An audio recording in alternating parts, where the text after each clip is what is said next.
Hi there, my name is Dr. Holly Hickman. I am a plastic surgeon at Ponte Plastic Surgery, and I'm going to talk about abdominoplasty today, which is a tummy tuck. When patients have children or they age with weight loss or pregnancies, you can develop some abdominal skin and abdominal weakness. And so I'm going to kind of show you with this depiction here what that entails. So there are two types of tummy tucks. There's a full abdominoplasty and a mini tummy tuck. So the mini tummy tuck is really for the patient that only has a little bit of loose skin of her lower abdomen. It does not address the upper skin or the skin around the umbilicus or the belly button. It's for lower skin where you just remove that kind of little pooch that you've got down below. So it's very rare that someone's a candidate for that.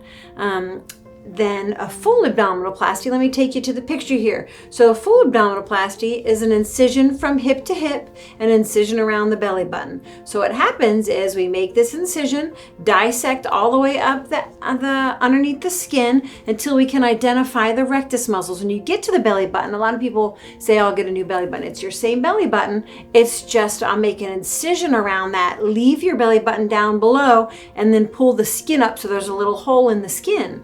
And then you identify the rectus muscles, and you can see here this depiction, the muscles are widened. That's what's called rectus diastasis. And again, that happens with pregnancy, massive weight loss, aging, or specifically patients who go from being severely overweight and then losing a significant amount of weight.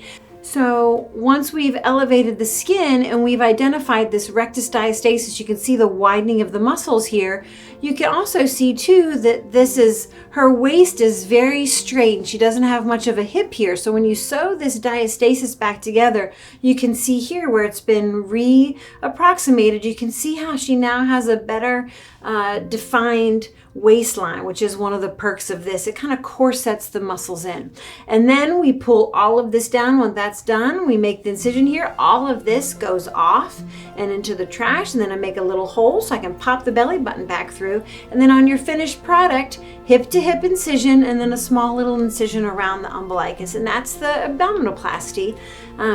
And this is, as far as recovery goes, we use something called Exparel. The Exparel is a long-acting bupivacaine, which is a numbing medicine like when you go to the dentist, and it lasts for about 72 hours.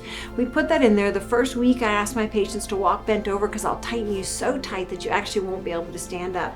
So that's a little probably difficult for the patients, is your back gets a little sore because you're having to walk bent over, sit up, so you're not straight for that whole first week.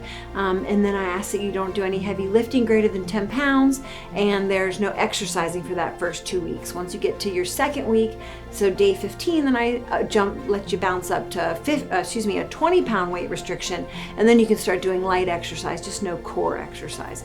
And so if that's something that you'd like to learn about, feel free to come in and have a consultation for an abdominoplasty, see if you're a candidate. You can find out about us on www.pontevedreplasticsurgery.com, and we look forward to seeing you. I hope you enjoyed this.